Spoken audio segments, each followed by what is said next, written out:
podem saludar al secretari d'Estat de Joventut i Infància, Rubén Pérez. ¿Qué tal? Buen día, buenos días. ¿Qué tal? Buen día. Claro, mañana el Congreso, con la mayoría de la investidura, va a aprobar esta modificación que va a permitir eso, que todas las comunidades sean corresponsables de la llegada de menores a nuestro país.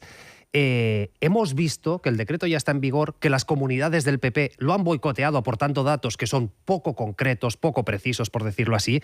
No sé si ya disponen de esta información, si tienen ya una foto fidedigna de cuántos menores residen actualmente en cada autonomía. Bueno, lo que sí nos hemos dado cuenta con la información anticipada por las comunidades autónomas es que tenemos efectivamente 17 sistemas de protección con diferencias muy notables en cuanto pues también a los estándares de trabajo, ¿no? Con los datos que hemos recibido, es cierto que le vamos a pedir algunas subsanaciones a algunas comunidades que no han especificado las plazas existentes en este momento, sino que nos han dado, por ejemplo, la Comunidad de Madrid, el número de menores que han atendido a lo largo del año 24, ¿no? Del año 23. Nosotros lo que queremos es hacer una proyección de lo que entendemos que tendría que ser una acogida solidaria, ¿no? Llegamos a este punto después de pues, un tránsito muy largo, de plantear muchísimas alternativas, de 3 conferencias sectoriales en las que les pusimos a las comunidades, más allá de la formalización que siempre dicen, ¿no?, de ser solidarias con la situación de Canarias y de Ceuta, hemos puesto muchas soluciones, incluida la reforma del artículo 35, que fue rechazada en el Congreso de los Diputados, y hemos tenido que vehiculizarlo. La situación obviamente es de emergencia, sobre todo atendiendo al interés superior del menor, y ahora lo que queremos es que las comunidades vuelvan un poco al diálogo y vuelvan a la sensatez de que estamos hablando en un país de 47 millones de habitantes, de 4.000 menores, que efectivamente es perfectamente encajable en los sistemas de protección y en el conjunto del desarrollo de la sociedad, ¿no? ¿Teme el boicot? Porque las cifras que les ha dado, ellos ya sabían que no le estaba dando la cifra que usted le pedía. Bueno, del Partido Popular tememos cualquier cosa en esta legislatura, ¿no? Nosotros lo estamos viviendo en algo que para nosotros es muy central, como es el derecho a la protección internacional y a la protección de los menores en situación de desamparo, ¿no? Algo que España ha suscrito como país en convenios internacionales, incluida la propia Declaración de Derechos del Niño. El Partido Popular ha hecho esto una batalla política, ¿no? Y nosotros entendemos que esto no puede ser una batalla política, que tenemos que entender que España va a ser un país de acogida, lo va a seguir siendo. Somos además un territorio de frontera periférico en Europa.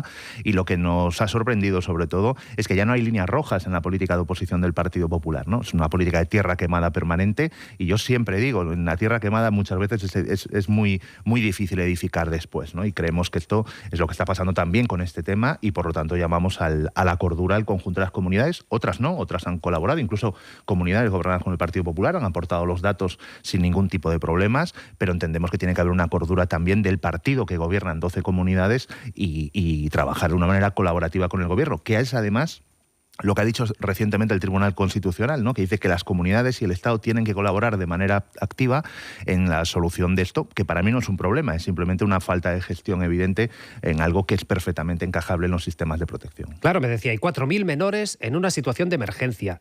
Abril del 2025. Esto ya se decía por parte del gobierno canario en julio del año pasado. Esto se decía por parte del Gobierno de España en julio del año pasado. ¿En qué situación se encuentran estos chavales?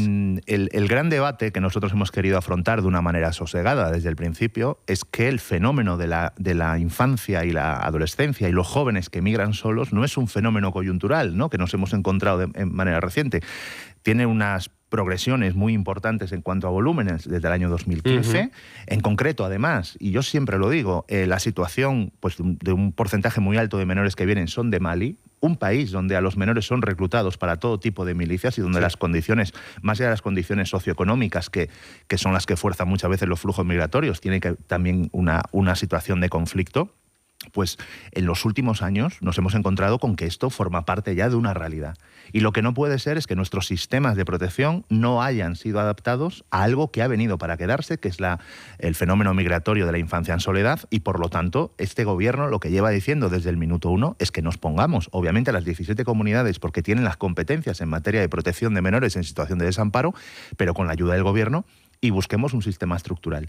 Nosotros, como Ministerio, no somos muy optimistas con el Pacto Europeo de Migración y Asilo. Vemos muchas lagunas. Pero sí es cierto que el propio pacto, con el que nuestra ministra ha sido crítico, además, cuando ella era eurodiputada, el propio pacto pone encima de la mesa que tenemos que tener un sistema estructural para el acogimiento de menores. No vale la coyuntura, no vale el contrato de emergencia, no vale improvisar unas carpas en un puerto. Estamos hablando de infancia y lo único que le hemos dicho a las comunidades autónomas es que trabajemos en ese sistema estructural, ¿no? No han querido muchas, otras sí, pero desde luego no formulan soluciones, y hay otras que han sido profundamente colaborativas, ¿no? El caso de Cataluña y País Vasco, que además, en el caso de Cataluña, ha soportado en estos años el 24% de los menores que llegan en situación de desamparo, con lo cual una tensión muy importante a su sistema de protección. Creo que ese es el gran debate, tener un sistema estructural, garantista, que dé un futuro a estos jóvenes. Estamos en un país donde sistemáticamente sectores productivos dicen que falta mano de obra. Yo vengo de Galicia, recientemente la patronal de la conserva decía que necesitaba de manera ejecutiva 1.600 puestos de trabajo, y tenemos una oportunidad también de darle un futuro a estos menores, porque efectivamente necesitamos a la emigración para que este país progrese y para que este país tenga un desarrollo económico. Claro, después está la cuestión de derechos humanos. ¿Por qué es necesaria, pero después hablamos de derechos humanos y hablamos de chavales, insistimos, 4.000, que si lo que se nos decía en julio era cierto, que la situación era insostenible, llevan 9 meses en una situación insostenible y la política ha sido incapaz de dar respuesta a su situación insostenible según la propia política. Sin duda, y es que además la mayor parte de los centros a los que llegan son centros de primera acogida, ¿no? Centros donde se identifica al menor, se le hace un expediente. Tendrían que ser derivados a recursos más especialistas, tendrían que ser derivados a recursos que permitan una escolarización rápida, tendrían que ser destinados a centros de un menor número de plazas para que pues los educadores efectivamente no estén saturados y puedan tener un desarrollo socioeducativo pues cuando menos mínimo. Pero sobre todo hay una cuestión que nosotros siempre interpelamos al Partido Popular. España suscribe acuerdos internacionales muy importantes en materia de protección de los derechos de los menores.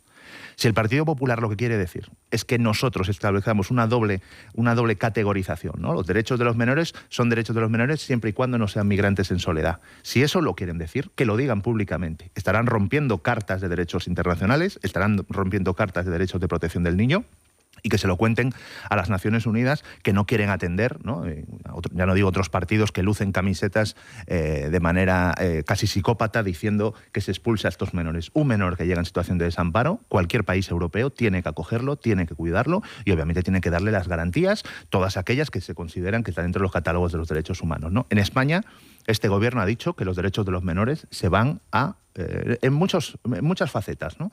Pero que sobre todo los derechos de menores en situación de desamparo se van a garantizar pese a quien le pese. Hoy usted está en Barcelona en el marco del 50 aniversario de la muerte del dictador, de la muerte de Franco. En la Universidad de Barcelona se va a celebrar un acto con jóvenes de 17 países, van a reflexionar sobre la memoria, sobre el momento actual.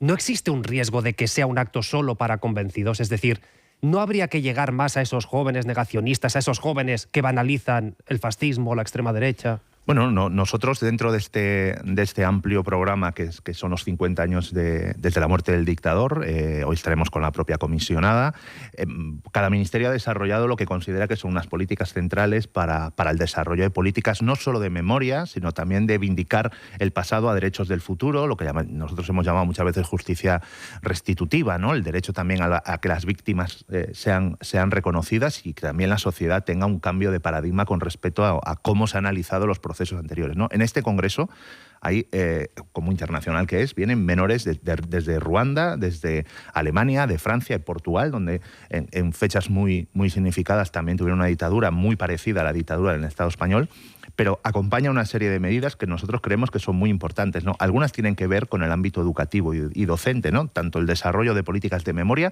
hemos tenido diseños curriculares de la asignatura de Historia donde se tocaba tímidamente la guerra civil, pero entre la guerra civil y la transición había como una especie de época oscura que no se estudiaba, no se explicaba, no se vindicaba la figura de personas que han traído la democracia, bien sea a través de la lucha sindical o de la lucha social, y creemos que todo eso va a ayudar para que también se deje de banalizar o trivializar un fenómeno tan absolutamente oscuro y terrible como fue el franquismo, ¿no? Necesitemos que esto esté en el currículum escolar, necesitamos que los jóvenes también tengan ellos un diálogo autónomo sobre lo que ellos entienden que es la democracia. Vindicar la democracia también para nosotros tiene que ver con hacerlos participar. Nosotros estamos en un trabajo muy profundo para extender el voto a los 16 años, ¿no? Se ha demostrado en otros países donde ya se ha ensayado que el hecho de votar y sentirte ciudadano a los 16 años, entre otras cosas porque a los 16 años ya puedes trabajar, ¿no? Pero que extender el voto también significa una escuela de democracia para los jóvenes. Y creo que muchas veces ese es el gran combate que tenemos que hacer frente a unas redes sociales que muchas veces crean discursos completamente falsarios en los que las dictaduras o los digamos, los regímenes autoritarios, pues se banalizan como regímenes fuertes, como regímenes sostenibles, y creemos que esto pues es una labor pedagógica, política y educativa importante que tiene que hacer cualquier administración, no solo el gobierno del Estado. Déjeme que le pregunte por una cuestión interna, porque claro, para que no gobierne la extrema derecha o para que no condicione el gobierno de España, dicen todas las encuestas que es imprescindible que la izquierda esté fuerte, también la izquierda del Partido Socialista.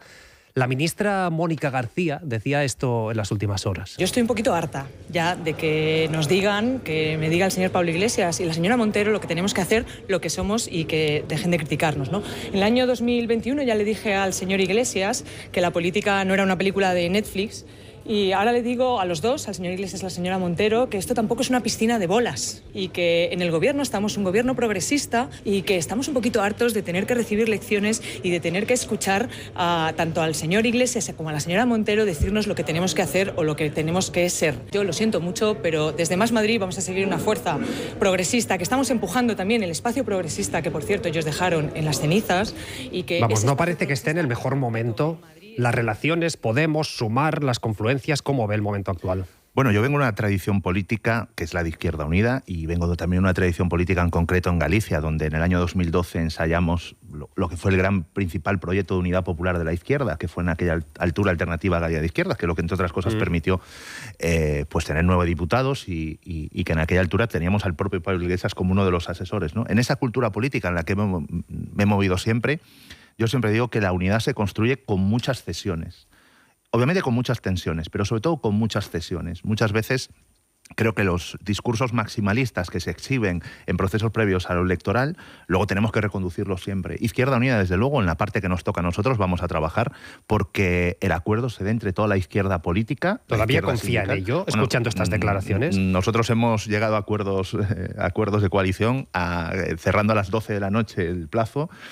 Y terminaron regular. Y con 5 minutos antes, ¿no? A las 23:55 presentando el acuerdo de coalición. Pero también la experiencia, yo soy relativamente ya maduro y he vivido muchos procesos de unidad, creo que el gran desgaste que hemos tenido en los procesos de unidad de la izquierda siempre es que forzamos todos estos procesos negociadores previos pero luego hay que convivir 4 años de legislatura. Entonces Yo creo que en parte lo que dice Mónica, y creo que lo comparte también una parte muy sensible de Podemos, con los que sigo teniendo una relación magnífica, es que tenemos que aprender a normalizar los disensos. No todos somos las mismas fuerzas, no todos venimos de las mismas tradiciones, no todos tenemos la misma cultura política, porque luego hay que gestionar ayuntamientos, hay que estar en el día a día, y son 4 años en unas legislaturas cada vez más complejas, y yo creo que es posible la unidad siempre, concesiones obviamente, creo que también con respeto también a las decisiones voluntarias que tienen todas las partes, ¿no? Muchas veces pues nuestros procesos internos nos hacen que no veamos los procesos que también tienen otras fuerzas. Yo siempre creo que la unidad es posible,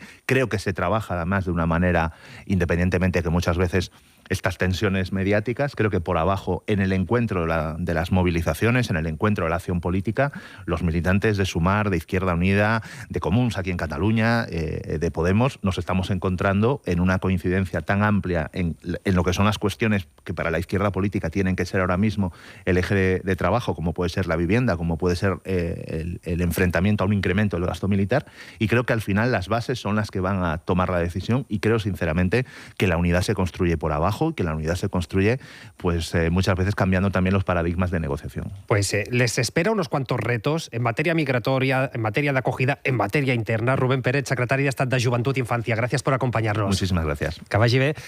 Vinga, va, 7:57 minuts.